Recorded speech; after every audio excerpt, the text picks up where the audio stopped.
This is the latest proof of concept of Parallax.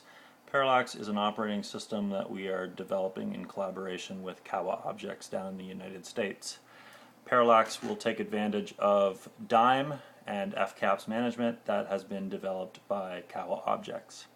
With Parallax, each CPU core in a machine becomes its own computing entity. Also, we will show that we can switch between the different CPU cores from the local console. First thing we'll do is we'll dispatch some programs to the first node here, and we'll start the execution on those programs.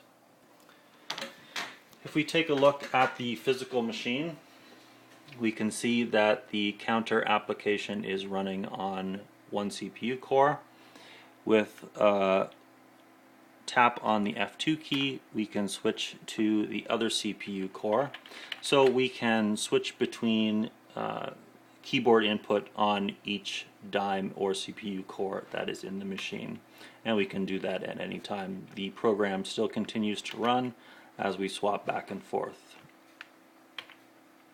Also, if you are able to see, when we hit the key, it actually shows what node and core or DIME we are on.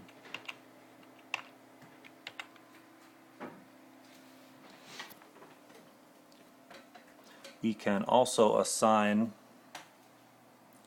the FCAPS policy for fault through here.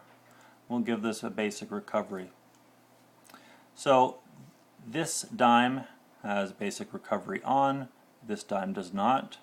We will simulate a hardware failure by powering off node number 1.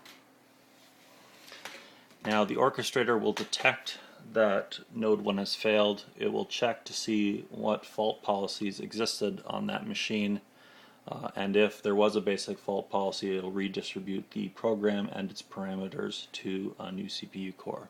So we can see that it's gone ahead and done that. The counter test program has started running. We'll power node number 1 back up. All of these nodes are running via PXE booting. There is no hard drive in any of these computers except for the Linux controller.